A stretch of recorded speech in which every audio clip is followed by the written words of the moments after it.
Olá, hoje a gente vai responder da questão 11 até a questão 20 da nossa apostila, né?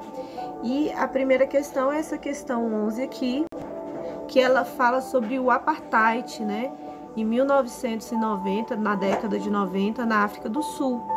E como se trata do apartheid, a questão correta é a letra C, que fala de uma política segregacionista que impedia a universalização da cidadania. Porque durante toda a década de 90, a África do Sul foi dividida entre brancos e negros, né? Sendo que os negros eram a maioria da população em número, mas tinham menos acesso a todos os direitos de um cidadão, inclusive sendo divididos na hora de tomar água, de usar o banheiro e de serviços públicos, né? Então essa é a questão 11. Vamos falar também da questão 12, né? Que ela fala sobre o Descartes. E aí ele propõe dois textos nos quais ele está falando sobre a dúvida hiperbólica, né? Que aparece também muitas vezes, né, no Enem como ceticismo metodológico ou dúvida radical, que é aquele sistema que eu já falei para vocês, que ele vai duvidando de tudo. Ele duvida que o corpo dele existe, duvida que a realidade existe, pode ser só uma invenção, só um sonho da mente dele, duvida que Deus existe, pode ser inclusive um gênio maligno com o nosso cérebro e a nossa mente numa cuba fazendo experiências. E aí ele vai duvidando, ele fala, meus sentidos são falíveis. Descartes fala, meus sentidos são falíveis, tato, olfato, audição, não posso confiar em nada disso porque eles me enganam. Então, pode ser que meu corpo não exista e seja só minha mente projetando toda essa realidade. Essa realidade tanto pode ser um sonho como uma projeção mental. E aí, duvida do corpo, duvida do mundo, duvida de Deus, duvida de si mesmo. Só que enquanto ele está duvidando, o que ele faz? A gente já discutiu isso em sala. Enquanto ele está duvidando, ele percebe que ele não pode duvidar de que está duvidando. E aí ele cria o eu penso, logo existo, ou ergo cogito sum. Eu duvido, logo eu existo, né? Então, a partir daí, ele cria todo o edifício do intelecto que ele vai, da razão que ele vai fundar. Ele diz, a gente não pode acreditar numa razão que é fundada em coisas não duvidáveis, em coisas que a gente não examinou, que a gente não pensou, que a gente não criticou. Então essa dúvida metodológica é só um passo para que ele chegue em algo induvidável, né? Que em filosofia se fala indubitável, e construa o raciocínio dele. Tendo em vista essa explicação, você já consegue perceber qual é a resposta certa, né? A resposta certa aí, no caso, é a letra B, onde ele diz, questionar de forma ampla e profunda as antigas ideias e concepções. A dúvida metodológica consiste em questionar de forma ampla e profunda todas as suas certezas. E aí não salva nada, não salva Deus, não salva nem sua própria existência. Você vai duvidando, duvidando, até chegar à conclusão de que você existe porque está duvidando, de que você existe porque você pensa. E aí você começa a reconstruir todos os outros argumentos, né? Depois desse passo, Descartes vai nos mostrar que a minha mente, ela tem que ter vindo de uma outra mente. Aí ela vai recuperando a ideia de Deus, a ideia de mundo, a ideia de corpo, e assim ele vai voltando a estabelecer as coisas como estavam. Mas antes foi preciso tirar tudo do lugar. Já na questão 13, né, a gente tem uma carta de Pero Vaz de Caminha. É uma questão muito mais de história que de filosofia, né? E ele vai contando das maravilhas que existia aqui no Brasil, colônia e tal. E no finalzinho ele dá a resposta pra gente.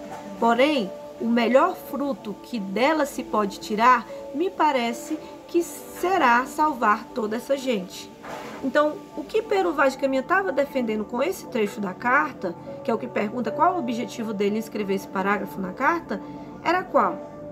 Era a catequização. Então, era a letra A, valorizar a catequese que era realizada sobre os povos nativos.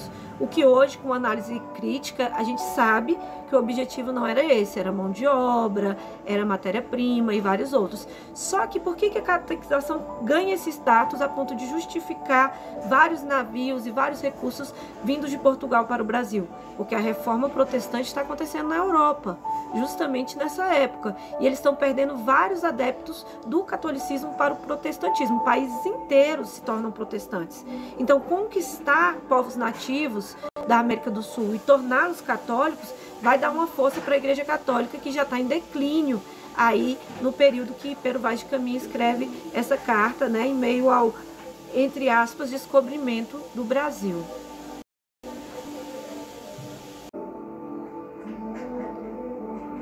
Bem, agora nós vamos responder um pouco sobre a questão 14, né? Que é uma questão que fala, com essas palavras muito difíceis aí, traz no contexto das revoltas, né, ocorridas em 2011 na Europa. Então essas falas aí, né, são falas que foram ocorridas na Espanha, né, no contexto das revoltas que estavam tendo lá. E é uma questão muito mais de história do que de filosofia, mas vai tocar em filosofia por causa do contexto da democracia direta. O que a gente tem que lembrar? A gente tem que lembrar que em 2008 teve uma crise econômica muito forte, né, em todos os países ocidentais. E essa crise econômica levou a um corte de gastos muito sérios, principalmente políticas públicas de saúde, educação, previdência, e trouxe à tona uma série de problemas, né, desse capitalismo e dessa democracia representativa. O povo foi para as ruas, não só aqui no Brasil, mas em vários países europeus, buscando por algo. No caso, esses jovens aqui estavam buscando pela democracia direta, porque eles percebiam que os partidos e os políticos não representavam, né, mas eles como deveriam, porque prometem várias coisas e na hora que chega lá eles não fazem exatamente aquilo que prometeram. E no caso, os interesses econômicos ali estavam acima dos interesses sociais, tanto na Europa como no Brasil, em todo o mundo, né, capitalista ocidental. Então a resposta certa é a letra B, e ela se relaciona com filosofia porque quem criou esse conceito de democracia direta, ou explicitou ele da maneira como se está pedindo hoje, uma democracia sem partidos, sem político, onde nós mesmos falamos e nos representamos, foi Rousseau. Né? Rousseau foi um grande idealista da democracia direta e o sistema dele seria belíssimamente implementado hoje, porque nós temos internet, né? Então é muito mais fácil de todas as pessoas terem acesso a uma votação e participar dessa votação, eliminando todo o legislativo, ou pelo menos grande parte do legislativo. O sistema de Rousseau é tão democrático que até quem organiza as votações é rotativo. No máximo 1 mês ou 2 meses, a pessoa que organiza aquela votação já muda, já é outra pessoa, para que todos possam participar do processo.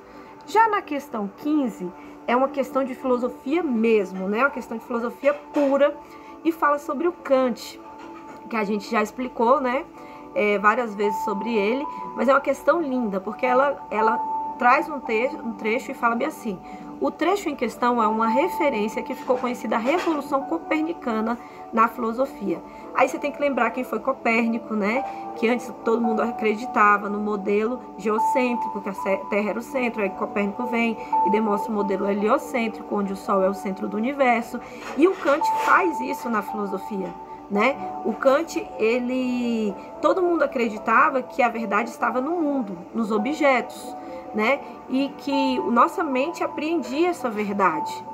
Então é como se a realidade fosse o mundo e a minha mente fosse algo que apreendesse essa realidade. O conhecimento estava dentro da minha mente, e o conhecimento era quando a minha mente se conformava ao mundo e percebia o mundo. Aí o Kant pega e fala: não, nem tanto uma coisa, nem tanto outra coisa. As categorias de tempo e espaço estão na minha mente, e elas, quando olham o mundo, organizam o mundo de uma certa maneira. Isso traz para mim o conhecimento.